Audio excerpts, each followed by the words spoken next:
Kublai shubuni pi barok ke parlok ke bijupet ye kene ke channel na kapor shakapor. Hakane ke video ngidan banwan ra IP ya kini ki kam ki balai. Apo jong ke Gramin healthcare. Kerteng jong ke post ke health officer. Melak pas ya ke MBBS ke location lane ke posting kandai Khasi Hills but Jaiñtia Hills. Karukam ban apply ke pihak ban submit online.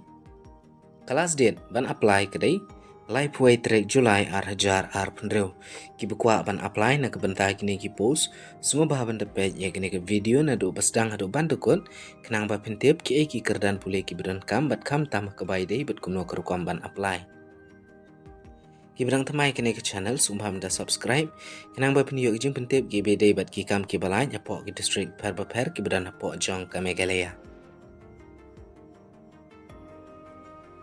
Paridiam Healthcare Private Limited operating under its flagship brand Gramin Healthcare. Kalau penlait ia kena notification nak kepentar kena ke post health officer across rural belt in Meghalaya. Tekino-kino ki bukwa ban apply pila ban pet ia kena ke video haduk ban dekut bat karukam ban apply kedai online naga bentar ki eligible candidates ki bala pendap ia ke MBBS.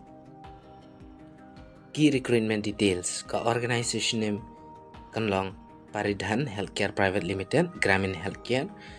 Post name health officer ka posting kandai Khasi Hills lani Jaiñtia Hills Meghalaya. Educational qualification MBBS degree.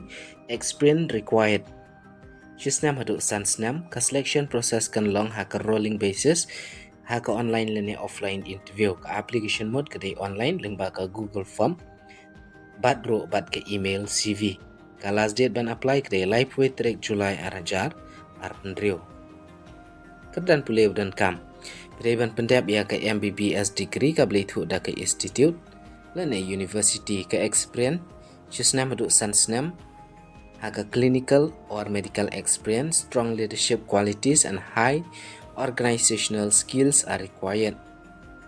Genuine dedication and passion for operating rural healthcare services and serving rural communities. Jika mno karukam ban apply na kebentai kini ki post. Karukam ban apply ki don artli ki benta kawai. Pihak ban send link ba uniu email jong kini ke office. Ya ki CV ki jong pi, lani ki resume ki jong pi. La ban send ha uniu email careers @graminhealthcare.com. Bat kabar pihak ban submit of online. Ya kene ka link complete registration via detail via the official online application from the link provided below. Pihak ban submit online. Kawai pihak ban send link bau new email kawai pat pihak ban pendap ya kene ka online form. Ya ka interview kun conduct ha ka rolling basis ha ka online but offline mode. Ya kini ki link sebut opok jong description ki bapian apply. Telah dapat dan kijing klip hilak ban komen opok comment section jong kini ke video. Ku bless you bon.